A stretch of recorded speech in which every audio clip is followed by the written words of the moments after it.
Hi, good afternoon, ladies and gentlemen. I don't think Mr. Zorawar needs any introduction. I would rather introduce myself twice than tell you all about him and his success story. But Zorawar, true to his name, Zorawar, he is among the most powerful personality that we have in the Indian food space. I was curious and I asked him his company's name is Massive. Now, can you tell us why Massive? You could have named it anything, beyond Massive, but why? Because it's a very different name for a food company. Well, firstly, thank you so much for the wonderful intro, both by the MC and by yourself. It's great to be here. I've been a part of, this hotel has changed its name many times, but I think one thing is common. They always host the best retail events. So you guys are doing a fabulous job. Good to be here and this fabulous crowd here. When I went to do my MBA in Boston, in the US, I think this will give away my age, but this is between 2001 and 2003. The main thing that I learned, I feel, from that MBA was to never think boutique, to think at a large scale. And somehow that was something that came to me naturally, but I learned from the American way of doing business and the American way of thinking, most importantly, that always think of scale, don't think small. So when I started the company, the idea was very simple. I wanted to put Indian food on the global palate. My father devoted his entire life to Indian food. He spent 40 years of his life documenting and promoting Indian food globally. He built some of the best restaurants in India, but he never owned them. He was a consultant. He's built arguably some of the favorite restaurants for many in this room have been invented by him. And his goal was always to put Indian food on the global palate. And that is something that I've gotten from him as a baton I've taken from him to take that legacy forward of his. So the love for Indian food and to make it of scale is why I thought of the word massive. I wanted to make Indian food massive. I want an Indian to go, or anybody for that matter, to go to any major city in the world, and one of the top 3 dining destinations must include a high-quality Indian restaurant. I think we have the greatest cuisine on the planet. It has the deepest culinary philosophy. It has a level of sophistication that is unparalleled. And it obviously has a level of variety that entire continents don't have. I mean, just the vegetarian food in Rajasthan and Gujarat is more than the vegetarian food of the rest of the planet put together in terms of variety, in terms of our ancestors. We owe them a lot. They did a great job with their food. And they give it to us as a legacy. And I want to make Indian food massive. And that's the reason I chose the name Massive, and obviously to make a company that truly makes Indian food realize its potential. I can only play a small part in it, so I'm going to do my bit. Indian food is simply too big for me alone to shoulder the burden, and so many wonderful restaurateurs, I'm sure they're already here. I met my friend Amit, he's also here. And they're all doing a great job. So Indian food should be the winner. The eventual thing is our culture should win, and there's no better way to promote your culture than through your food. After so many years, do you feel shocked or maybe surprised at how people approach food? Do you find anything surprising or shocking even now, after so many years of experience? Every day is a new learning experience. I mean, the very same dish served to somebody on that table, for example, I save the same food, and I put a blindfold on them, and 5 people on that table, they are sitting, 3 will say, it's great, 2 will completely not like it. So it's a very subjective thing. Taste is a very subjective thing. Cuisine is a very elaborate thing. It's a very personal thing. I think everybody has their own taste, and nobody's right or wrong. I may not like overly spiced food, but some people love the chili hot. They want to perspire, they want to sweat when they eat, and that's perfectly fine. Sometimes I like to sweat, not too much, but sometimes I don't mind getting that, that hint of chili or that hit of chili. After the COVID, I think nothing can surprise us in this industry. But so the surprise factor comes from, I guess, people's tastes and preferences, which kind of change.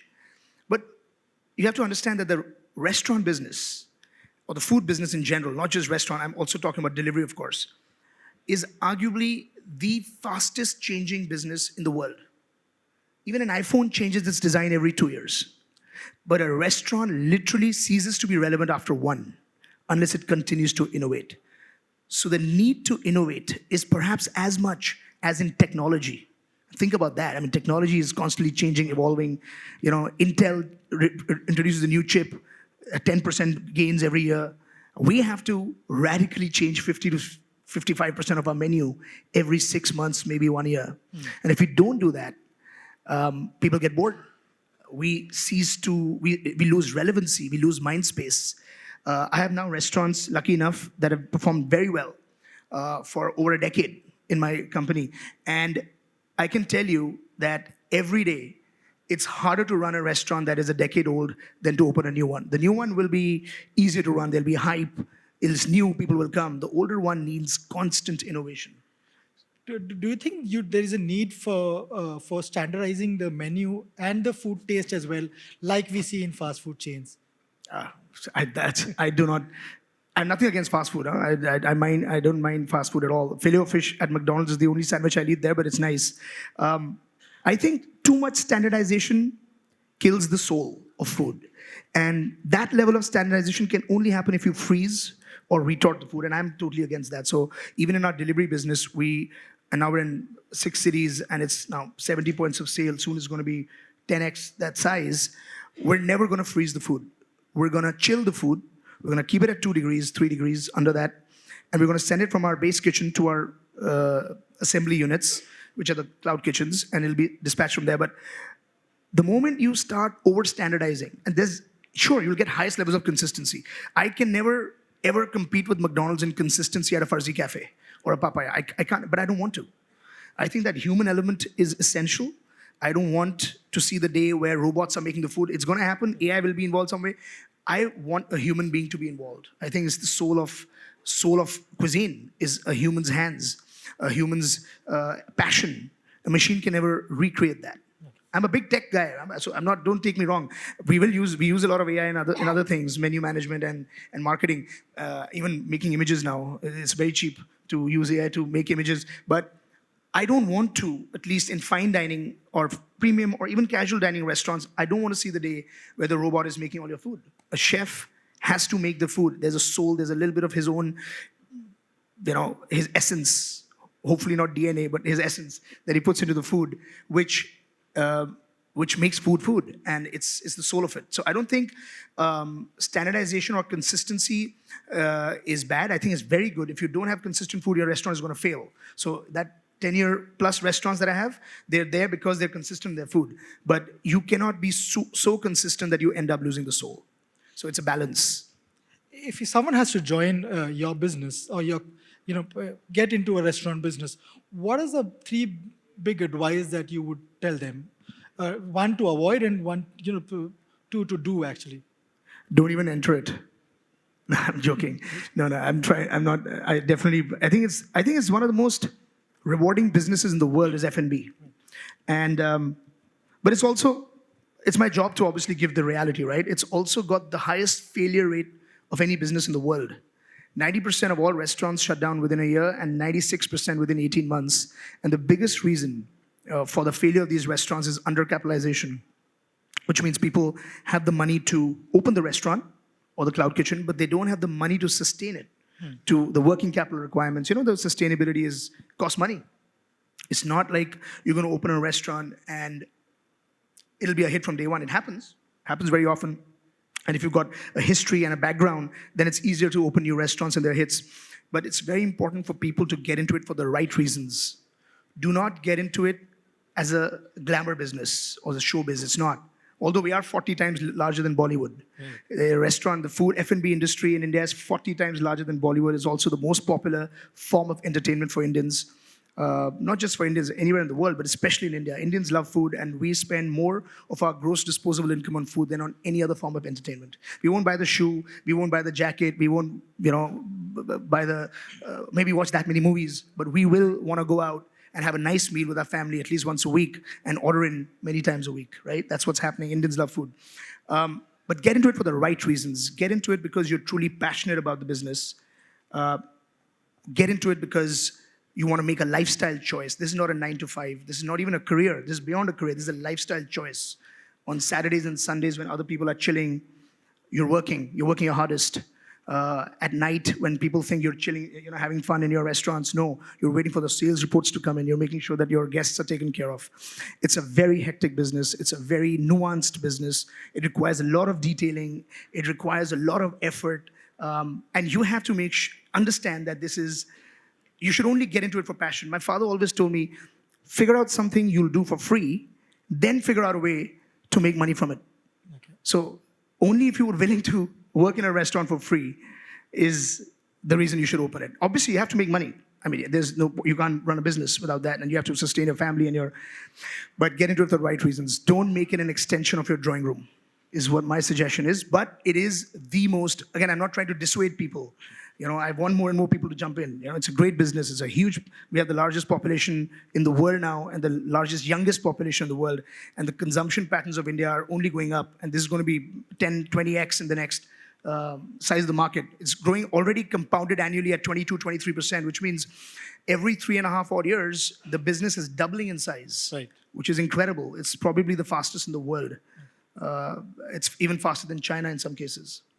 In hindsight, do you think you would have done something differently now looking at, especially post-COVID, you must have learned a lot, but you don't need a pandemic-like situation to learn. You should have learned it before.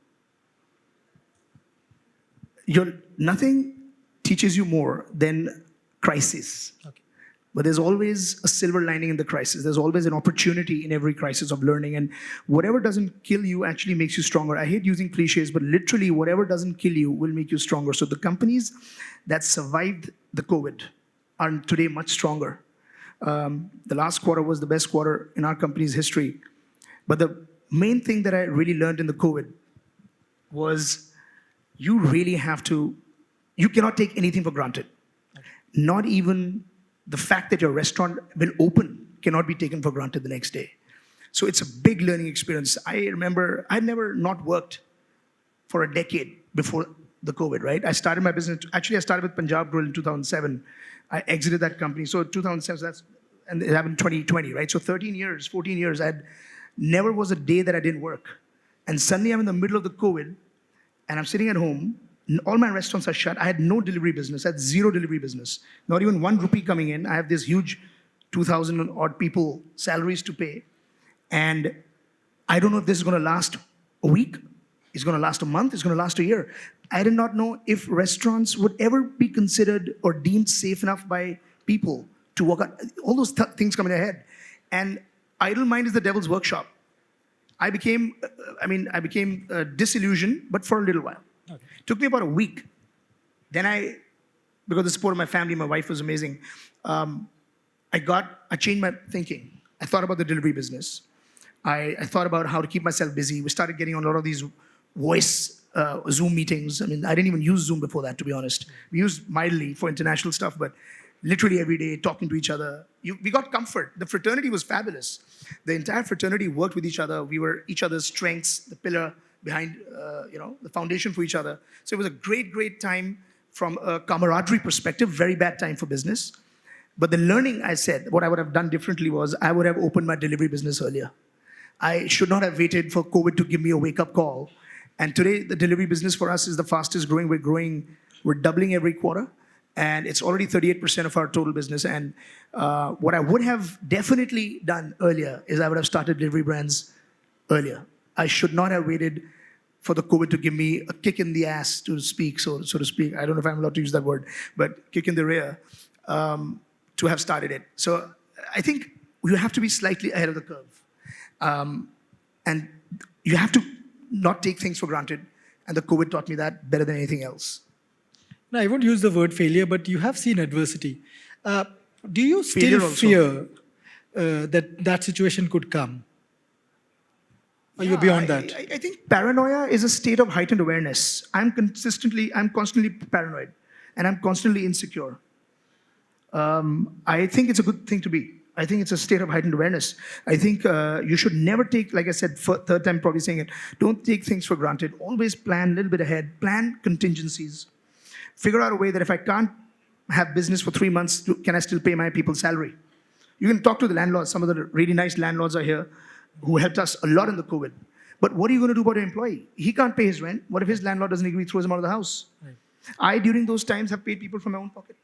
I have paid my employees, not just from the company. I paid from my own pocket because I thought the company's burdens are too high.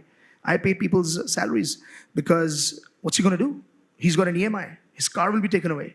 His house, forget a car, you can take an Uber. What are you going to do if you don't have a house? So don't take things for granted. always be ahead of the curve slightly. I've made mistakes where I've also, some of my concepts have been, so there have been enough failures. I've built concepts that are far ahead of the curve, and you don't want to be there either. If there's a curve is there, be slightly ahead of what the market wants, like a year ahead. Don't be 5 years ahead. You're going to fail. And then 5 years later, somebody else will open that concept and succeed because the time was right. So timing in the restaurant business is critical. Innovation is critical. Not taking things for granted is critical. Getting into it for the right reasons is critical. And try and preempt as much as you can. Do a lot of contingency planning. It's a school bell that's ringing. I think just the last question, from the media world, we perceive the restaurant business as glamorous, which you explained earlier, and also a high margin business. But here you're talking about, low profitability, losses, failures. How far are we from the truth? Or it's subjective again? No, there's a mix. You have a mix of both. You have some super successful restaurants that recover their entire money in 3 months. And then you have restaurants that never recover their money. They're just trudging along. And so it depends. You have to build the business with the right ethics. You have to build the business with the fundamentals being strong. If you provide great food in a nice, comfortable environment and very warm service, your chances of failure are very low. Obviously, you can't be undercapitalized. You have to have money in the bank to gestate, right? I think you really have to figure out what got you into the business in the first place. You have to figure out the fact that don't get into it for the glamour. There is no real glamour in waiting 2 a.m. every morning to see the sales reports. There's no glamour working on Sundays. There's no glamour looking at every line item in a P&L every month. But the reward comes when people say good things about your food. When friends walk up to you and say, bro, I celebrated my anniversary, my 10th anniversary, the most important moment of my life in your restaurant, and your people took good care of me. It's a very high responsibility business. People's lives' most precious moments are celebrated in our bars and our restaurants. It's something that we owe to our patrons to make sure that we take care of them, that we make them feel like kings and queens, but more importantly, they should walk out of that restaurant happier than they walked in. Okay. So it's a high responsibility business. It's not about the glamour. Of course, they're high profitability business. Of course, they're a high failure rate business. It has all of that stuff. You have to get into it for the right reasons. Keep the basics going. Keep the ethics of business going and focus on the fundamentals and just really take care of your patrons. Patrons pay your bills. Sure. They pay the bills of my family. They pay the bills of every single person that works in every restaurant company in the world. Take care of them. They will reward you with their love and with their wallet. You also have plans to go global. When we talk about India, it's a large untapped market. Why go global? Why not, because the per capita consumption is also low, why not set up your base here and expand? Well, we already are global. We're in 10 countries with Farzi Cafe and Masala Library. But the global part, like I said, my goal is slightly different. I think India is the biggest market. So, and if my investors hear me, they'll say, boss, focus on India. And that's what we do. So internationally, barring the one in London, every other restaurant is franchised. But my goal with why I went global was to put Indian food on the global palette. This is what my father always wanted. He hated it when in the 80s he used to go to London and people used to make fun of Indian food. Oh, my hands are yellow, haldi. There was so much haldi in the food, those Bangladeshi restaurants. They were not even Indian restaurants. They were all restaurants owned by Bangladeshis who did not know the Indian food. They used to put so much haldi that the nails became yellow and the British rich housewives used to show off, oh, I did curry last night. By showing her yellow fingers. That's my father was upset about it. So when I heard him talk about this for so many years, it got imbibed into me. So my purpose of going global is that. And obviously I'm going to continue to go global because I want to put Indian food on the global palette. But India is the biggest market. India is going to be the biggest market for food and the biggest companies in F&B in the world in the next 10 years will be from India. Great. I think the time is up. Thank you so much for your time and perspective. I'm sure all the insights that you just gave would maybe either discourage or encourage people to get into your business. But he's here. Please do come in. And restaurant and mall owners should know that F&B is the biggest anchor for your business, for your centers. And you'll have to compete with him. So please be careful. That's fine. I don't mind. We welcome one and all. Just to add to that, thank you so much again. Just one quick question we have from the lady. She's got her hand up for the last 10 minutes now. Hi, sorry not to take too much time up.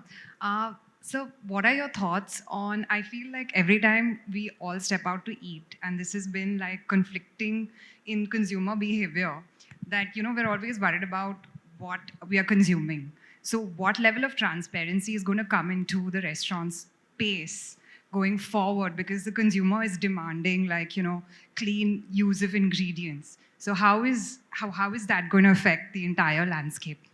Like, just your views on it. Very, very pertinent question. In fact, it's absolutely critical and the right of every consumer to know what they're eating. Nutritional content now is going to become a mandate by the FSSAI, the Food Safety Association of India. And they're going to make sure that all the food, even in fine dining restaurants, even a Farzi Cafe or a Masala Library will have to have calorie counts, which is not really, in my opinion, necessary, but I think it's good to have that. The reason why the proliferation and the propagation of the restaurant industry has happened in India is because restaurateurs have taken over the responsibility to ensure that our consumers feel safe when they come to our restaurants. It happened with the COVID, but most importantly, when was the last time you went to a restaurant and got a stomach upset? It probably doesn't happen very often. It happens. It's happened to me as well. Luckily not in my own, but I've been to places and I've had food and I've got a stomach upset. But it's rare. So safety of our consumer is without a doubt the number one reason for us to stay alive. Forget about growth. If people don't feel safe eating food, they're getting sick all the time, they're getting unclean food, they're not feeling safe taking their children to that restaurant, it's over for the industry. So it's very important to share information wherever it's possible. It comes at a cost. It takes a lot of money to do calorie counts, and then you can't change the menu because when you change the menu, a new recipe is there. You have to do calorie counts for that. It's a cumbersome process. Easier for QSR that don't change their menu that much. Difficult for fine dining restaurants. But I think the more the transparency, the better. At one point in time, and we're seriously contemplating this, especially for our cloud kitchens, we actually want to put up live feeds in our cloud kitchens with cameras, which are available on the internet. And when your order comes, there's a scan, you scan it, and you get a live feed of that kitchen where your food was made. We really want to do that. It's just that it can open up legal issues and stuff like that. So, but that's one of the ways I want to build that into our cloud system so that people feel safe. Because going to a restaurant, you can walk into the kitchen, you can see. But a cloud, you don't know where it's coming from. So to build that trust, I think it's about trust and transparency. Use the word transparency. It's critical to propagate and proliferate this industry.